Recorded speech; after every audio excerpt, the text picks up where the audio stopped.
28-year-old marketing manager Pip O'Neill used genealogy database websites to try and find relatives of her long-lost Irish grandmother, Patsy Jones, who disappeared without a trace, leaving her husband of 15 years, Dennis, and their children. Gypsy Hill-based Pip posted her story on Twitter in the hope of finding out what happened to Patsy, and the post has now been inundated with messages of support. Sunita Ghosh Dastidar spoke to Pip to find out more about Patsy's story. Patsy and Dennis, my grandparents, they both come from big Irish families in Cobh. That's C-O-B-H. It's actually where the Titanic sailed from before it sunk, interestingly. Little fact for you there. They grew up there, and they were married in 1945, just after the war. They were in London until 1959, in and around Chelsea. Patsy had a really nice time. Like, her sisters were over there, so I think they went out a lot and had a nice time. And although she had the children, and although I don't think they didn't live in luxury, you know, they were working class Irish immigrants. They weren't, you know, living the life of Riley, as it were. But they had family and they had support, and there was excitement to being in a big city. In 1959, after my aunt began developing things, like she got like pneumonia and she just had a really bad chest, she got like bronchitis, and my granddad made the decision that they were going to move out of London, get away from the smog. So they moved to Crawley, which was a developing town, and my granddad worked as a printer. He actually printed, I found out yesterday from my aunt, the Beatles LPs. So he was he was part of the printers that did that. And then, as far as I know, initially he was still travelling up and down to London to work, and Patsy was kind of stuck in this little town with all of these children. And then when he got work in Crawley, I think it was pretty soon after that she left. That's really sad. Yeah. Do you have any idea of what might have caused her to make that decision? Yeah, I think it's very likely that she was suffering from some kind of postpartum depression. I think if it wasn't postpartum, there were definitely some mental health problems. There is a history of mental health problems from like that generation of the family.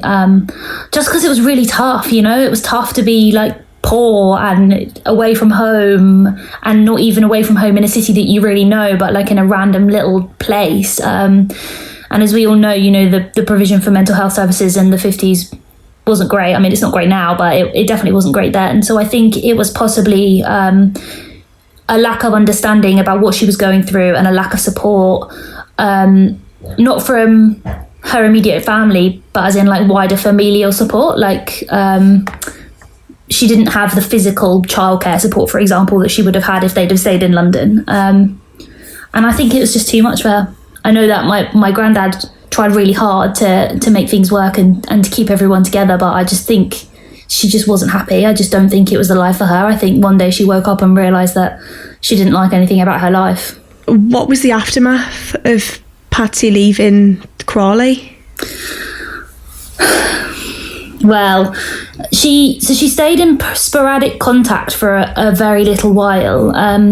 Initially, she wanted some of the older children to kind of visit her or maybe stay with her on and off, but it just dropped off so quickly. And this correspondence, was it letters, phone calls? How was she getting in contact when she was asking about the older children?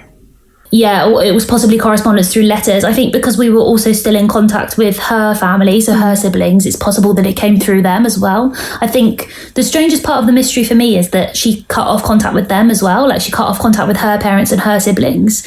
And for me, that says that she either started a new family and there was so much shame around it that she felt she couldn't come back. I just think that's the bit where it's weird. After this point, were there any sightings of Patsy or? Yeah, so there was literally just a sighting. There were two sightings in around 1963 to 1964. One was by Patsy's brother, and then and he thinks he saw her in Brixton Market with two small children. And then the other sighting was a cousin on the O'Neill side, and they also thought that they saw her with two small children, but neither were close enough to her at the time, as in physically close enough to have a conversation with her. The Salvation Army actually tracked Patsy down, and she just said she didn't want to have any contact. Yeah. So my mum contacted Salvation Army, and I don't know whether she used the name Jones or O'Neill or whether she gave them both names, but they managed to track her down. And then Patsy basically wrote back to the Salvation Army and said that she wasn't interested in being in contact with that family. That's really sad. Or I don't know if those are the exact words, but yeah. Something along those lines. Yeah, that she wasn't interested in being contacted by them. So very recently you decided to share the story on Twitter, and it kind of just blew up. It's only been maybe was it 1 or 2 days, something like that?